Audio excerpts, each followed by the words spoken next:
So we're going to focus today on an important topic when it comes to building sustainable teams.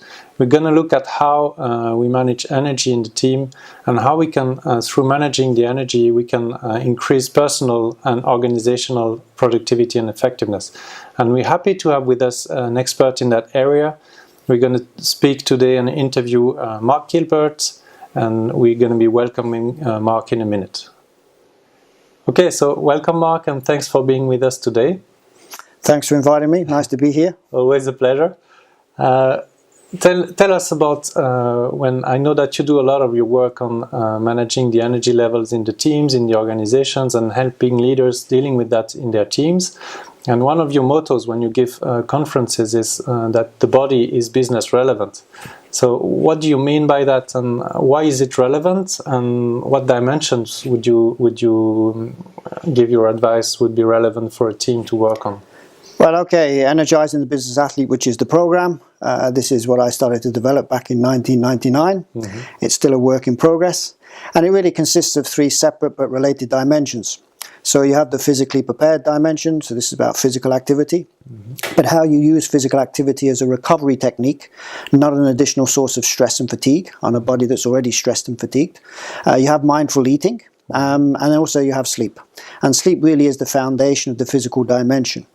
Second dimension is about being mentally engaged, so you have mental focus, having a directed mind, mental strength, which is how you improve your resilience, and finally mental recharge.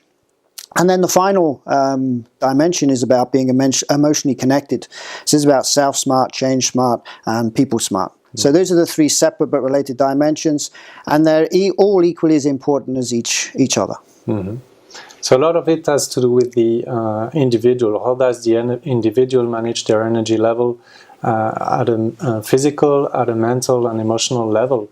And then when it comes to leadership, what we see in organizations is that a lot of organizations that focus their culture on productivity, but not that much on recovery. So what tips would you give to leaders for them to be able to create a culture that combines performance on one hand, but performance that integrates the notion of recovery and energy management? Well, I think first and foremost, you've got to come away from this work-life balance. Mm-hmm. You know, everyone's talking about work-life balance today. And personally, I don't follow that avenue at all, because work is just one of the elements that makes up your life. So this is where you look at stress recovery integration, and this is really the key to success. And this is where it actually starts with leadership. You know, leadership is not a position, it's not a title on a business card, it's a decision, and it's a decision to be taking care of other people's physical, mental and emotional well-being. Sure. And to do that effectively, you have to pay the price of success with yourself first. Therefore, you know, taking care of yourself is important, but it's also about, as a leader, taking care of your people. Mm-hmm. And what do you think leaders could do better? Well, I think leadership is failing today, and failing in the respect of they're not creating environments that are a more effective, safer, and healthier way of working for their people. Meaning that the people are adopting new behaviors, but they're going into an environment that doesn't support them. So I think leadership has to understand that they have to start changing the environment so they actually support these behaviors being adopted by their people. Mm-hmm. And quite often when we talk to leaders, they consider the energy management is a personal thing and it's not part of leadership. So what tips would you give to leaders who would like to care about this and work on that with their teams? Well, I think there are many areas being neglected today, but I think the number one area is certainly sleep in society in general, but especially in the corporate world. So I would advise anybody today to be protecting their sleep.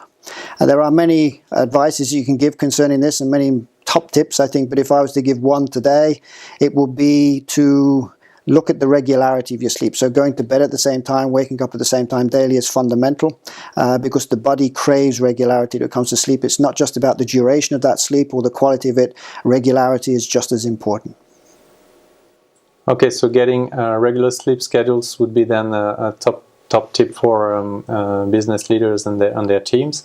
And yeah, we're going to conclude on that today. So thank you very much for being with us. Thank you very much. In addition to this short video interview, if you'd like some more information on sleep, please click on the link below.